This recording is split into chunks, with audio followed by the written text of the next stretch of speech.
पिछले कुछ समय से आपने देखा होगा कि चुनावों से पहले की जाने वाली चुनावी घोषणाओं को लेकर देश में एक बहस छिड़ी हुई है। एक तरफ रेवड़ी कल्चर वाली बात है तो दूसरी तरफ जनता के पैसे को जनता पर खर्च करने की बात है। यहाँ जो जनता जो है वो अपना जो टैक्स भरता है, अगर उसका सही सलामत यूटिलाइज हो जाए तो जनता खुश होंगे। अभी जितने सारे एमपी एमएलए ये सब के मेंटेनेंस के लिए जितना पैसा खर्च हो जाता है, ये अगर जनता का पैसा ही उसमें खर्च हो जाएगा तो जनता का भला थोड़ी ना होगा। अभी इधर एक तो फ्री में कोई दुकान लगा दे ना, अभी देखो इधर कितना लाइन लग जाएगा। ऐसा हो रहा है अभी इंडिया में। मेरे हिसाब से तो पहले नौकरी चाहिए। अगर एक आदमी एक घर में नौकरी हो जाएगा ना, उसका बहुत सारे उपकार हो जाएगा। ये बात भी सही है, अगर सब चीज़ें मुफ्त में मिलने लगे ना तो इंसान काम ही नहीं करेगा। यानी कि मुफ्त की बिजली, जो मुफ्त के पानी ये सरकारें देती हैं, चुनावों से पहले जो घोषणाएं करती हैं, वायदे करती हैं, आपको लगता है कि ये सही में आर्थिक हालात के उतना ये वादा करना ही नहीं चाहिए। ऐसे में ना गरीबों को कम फायदा होता है और आम लोग भी इसका फायदा उठा लेते हैं। जनहित से जुड़ी जो योजनाएं हैं, अगर उसमें लोगों को मदद मिल रही है तो वो रेवड़ी नहीं है। नमस्कार, देश की राजधानी दिल्ली से पब्लिक वाणी के इस खास कार्यक्रम में आपके साथ मैं हूं भारत सूरज। इस वक्त हम देश की राजधानी दिल्ली के ऐतिहासिक कर्तव्य पथ पर खड़े हैं और जब आप कर्तव्य पथ पर आएंगे तो आपको एक बात समझ आएगी कि जो आज का भारत है, जो नया भारत है, वो कैसे लगातार अपने पुराने प्रतीक और स्वरूप को पीछे छोड़कर हर चीज को एक नई परिभाषा और नया प्रतीक देने में और संजोने में विश्वास करने लगा है। और इसी कड़ी में एक और चीज है जिसकी पुरानी परिभाषाओं को पीछे छोड़कर अब एक नया स्वरूप देने की कवायद शुरू हो गई है। दरअसल ये पूरी बहस चुनावी घोषणाओं को लेकर है। पिछले कुछ समय से आपने देखा होगा कि चुनावों से पहले की जाने वाली चुनावी घोषणाओं को लेकर देश में एक बहस छिड़ी हुई है। एक तरफ रेवड़ी कल्चर वाली बात है तो दूसरी तरफ जनता के पैसे को जनता पर खर्च करने की बात है। ये पूरा मसला शुरू हुआ था इस साल के शुरुआत में। जनवरी के महीने में दिल्ली के भारतीय जनता पार्टी के पूर्व प्रवक्ता, जो कि दिल्ली से हैं, अश्विनी उपाध्याय, उन्होंने सुप्रीम कोर्ट में एक याचिका दायर की थी। याचिका में इस चीज का जिक्र था कि जो भी चुनाव से पहले जो भी राजनीतिक पार्टियां हैं वो मुफ्त की सुविधाओं के साथ जो अपना घोषणा पत्र जारी करती हैं, वैसी राजनीतिक पार्टियों को निरस्त करने की दरखास्त जो है उस याचिका में की गई थी। ये मसला अभी सुप्रीम कोर्ट में ही था कि जुलाई के महीने में देश के प्रधानमंत्री नरेंद्र मोदी ने एक सभा को संबोधित करते हुए ये कहा कि ये रेवड़ी कल्चर की जो प्रथा है, ये जो प्रचलन है, ये देश के आर्थिक हालात पर बुरा प्रभाव डालेगी। और ठीक उसके बाद से ये रेवड़ी कल्चर बनाम जनता के पैसे को जनता पर खर्च करने की जो ये परिभाषा की लड़ाई है, ये सिर्फ सुप्रीम कोर्ट और भारतीय चुनाव आयोग तक सीमित नहीं रह गई, ये राजनीतिक पटल पर आ गई। उसके बाद आपको ये भी जानना ज़रूरी है कि चूंकि इस साल के अंत में दिसंबर के महीने में गुजरात में चुनाव होने हैं, तो आम आदमी पार्टी और कांग्रेस दोनों ने गुजरात के लिए अपनी एक लंबी कर्तव्यों की फहरिस्त जारी कर दी है। अरविंद केजरीवाल की आम आदमी पार्टी ने कहा है कि अगर वो गुजरात में सत्ता में आती है, सरकार में आती है, तो वो 300 यूनिट तक की बिजली जो है लोगों को फ्री मुहैया कराएगी, जो है पानी वहाँ की जनता के लिए फ्री होगा, मुफ्त की शिक्षा होगी, स्वास्थ्य सुविधाएं मुफ्त में उपलब्ध कराई जाएंगी, जो बेरोजगारी भत्ता है, जो बेरोजगार लोग हैं उनको 3,000 रुपये का मासिक भत्ता मिलेगा। इसके साथ ही जो महिलाएं हैं उनको 1,000 रुपये प्रति माह जो है वो पेंशन के तौर पर मिलेगा, पैसे के तौर पर मिलेगा। साथ ही जो गाय हैं, जो गाय पालते हैं, उनको 40 रुपये प्रतिदिन के हिसाब से खर्च मिलेगा और गौशालाएं बनेंगी। तो इस तरह की जो तमाम सुविधाएं हैं, घोषणाएं हैं, वायदे हैं, वो आम आदमी पार्टी जो है गुजरात में लेकर आई है। साथ ही कांग्रेस पार्टी इससे 2 कदम आगे है। कांग्रेस पार्टी ने कहा है कि आम आदमी पार्टी जितनी भी चुनावी वायदे करेंगी, कांग्रेस पार्टी उनको पूरा तो करेंगी ही। साथ ही उन्होंने कहा है कि अगर कांग्रेस पार्टी गुजरात में सत्ता में आती है तो वो एलपीजी सिलेंडर्स जो कि 1200 रुपये की कीमत पर आम लोगों को मिलते हैं, वो गुजरात की जनता को कांग्रेस पार्टी 500 रुपये में मुहैया कराएंगी। साथ ही कोरोना के समय में जिस परिवार में कोरोना से किसी व्यक्ति की मृत्यु हुई है, प्रत्येक परिजन जिनकी मृत्यु हुई थी उनको 4 लाख रुपए मुआवजा मिलेगा।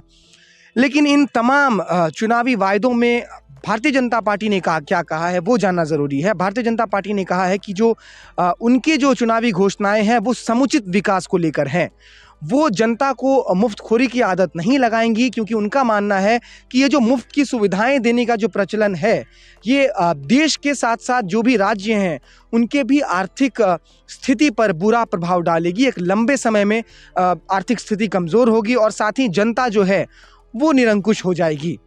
तो आज इस भव्य कर्तव्य पथ पर हम इसी सवाल के साथ आम नागरिक के बीच में आए हैं कि उनके हिसाब से कर्तव्य की कौन सी परिभाषा सही है। जनता के पैसे को जनता पर मुफ्त की सुविधाओं के तौर पर खर्च करने की परिभाषा, या फिर रेवड़ी कल्चर देश के लिए खतरनाक साबित हो सकता है, जनता निरंकुश हो सकती है और जो वायदे हैं, जो घोषणाएं हैं वो समुचित विकास के लिए होनी चाहिए, ना कि मुफ्त की सुविधाओं को बढ़ावा देने के लिए, वो परिभाषा, या फिर आम जनता कुछ अलग ही राय रखती है। ये सब जानने के लिए आज हम कर्तव्य पथ पर आम जनता के बीच आए हैं और उनसे जानेंगे कि वो क्या राय रखते हैं। मेरा नाम है मनोज देवनाथ, हम वेस्ट बंगाल से आए हुए हैं।